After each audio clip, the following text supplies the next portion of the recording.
Hey guys, I'm back with another Easter egg video. Today we are talking about Raya and the Last Dragon.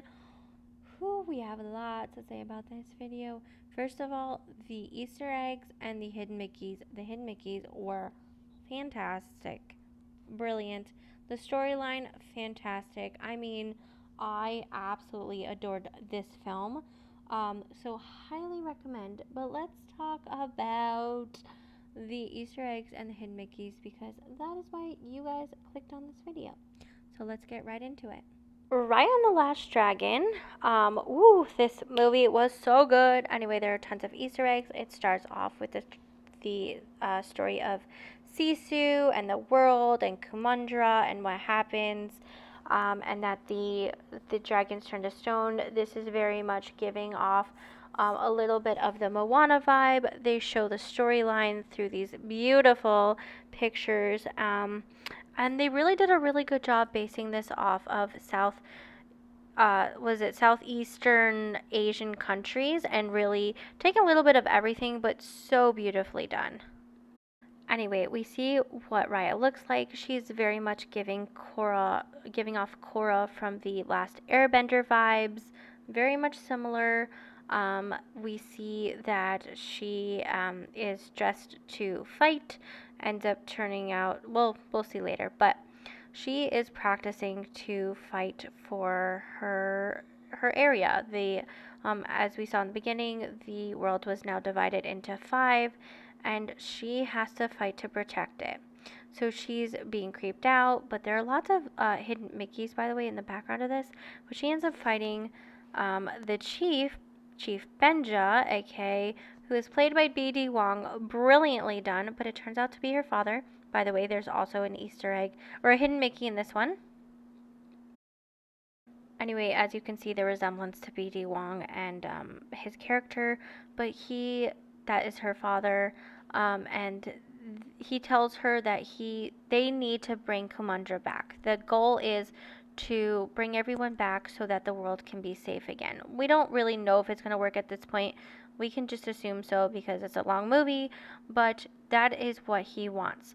So, he decides to invite all of the other people from the other tribes to come and try to have Kumandra, try to reunite.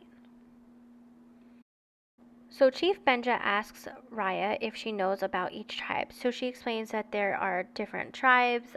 There is Talon, there is Fang, there is Spine, there is Heart, and there is Tail. I know I didn't say that in order, but these images do show a little bit of everything. And again, this is beautifully done based off the cultures from different Southeastern Asian countries. They spent time there before animating this film and really wanted to give inspiration. Now in this picture there is a hidden Mickey, multiple actually, and with the soup he is showing that it's okay to come together and create something even better. Also a hidden Mickey within these little, I don't even know what they are, this little food thing. As they come together, Raya makes a friend, or so she thought, and she shows her this orb.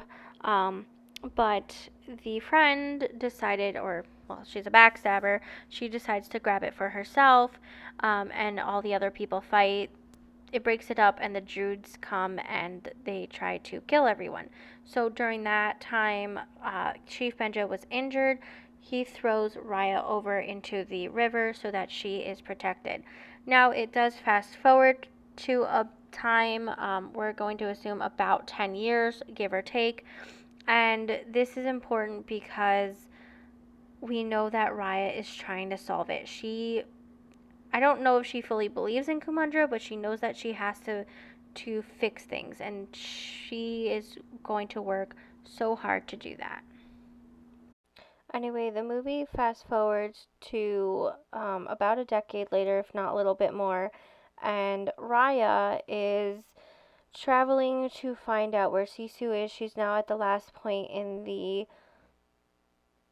river to see if Sisu had, like disappeared there. And she was successful, as we can see. And with Raya, they realize that when she touches the stone, the pieces of stone, she gains the other dragon's powers. So they go searching for the other pieces of stone to reunite them and create Kumandra.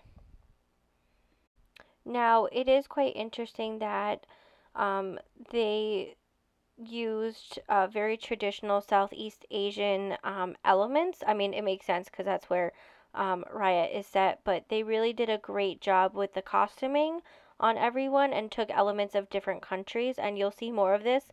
But I just want to note that Raya was trying to hide Sisu the dragon in these clothing, and it was just so obvious, and I find that hilarious. But then they get the first piece, and uh, Sisu was able to turn human, which was one of her siblings' powers.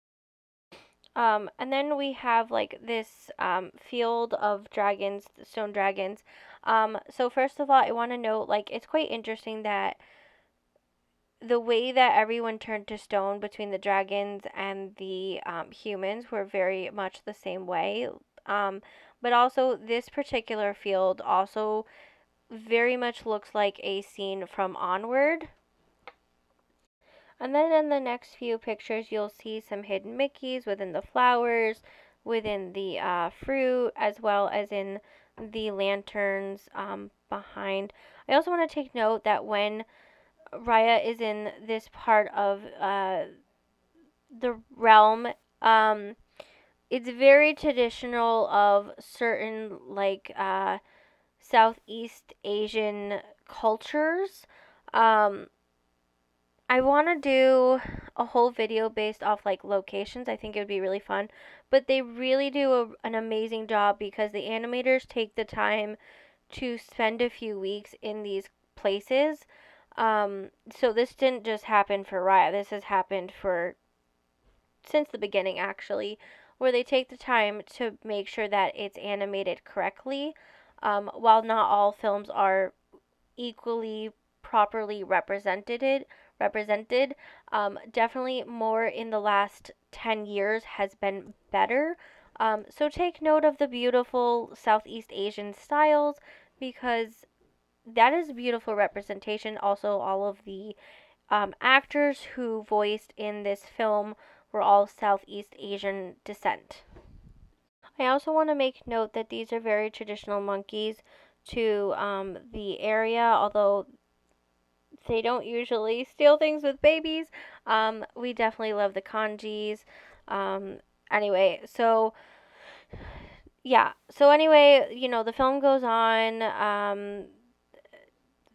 The dragon gains more powers. Raya gains more friends and help. They were able to put the thing back together through a lot of trials and tribulations, and Sisu was reunited with everyone. Because I don't want to give the movie away, but you'll see that it's good. It's wholesome at the end. Anyway, I hope you all have a terrific day. So good, right? I mean, what are your thoughts and opinions? Did you enjoy this film? Like I said, I really did. I really do love this film, and I hope they make a second one. I thought Sisu was hilarious.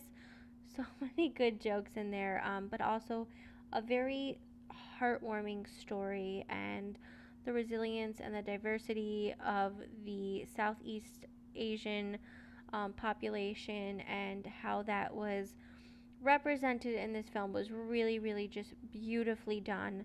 Um, uh, if you guys want some more background information, I can definitely start doing some more history for, more of the history, the back end, the how it's made, how it got inspired versions. Anyway, so yeah, thoughts and opinions, let me know down below. I hope you enjoyed my video, and I hope to see you soon.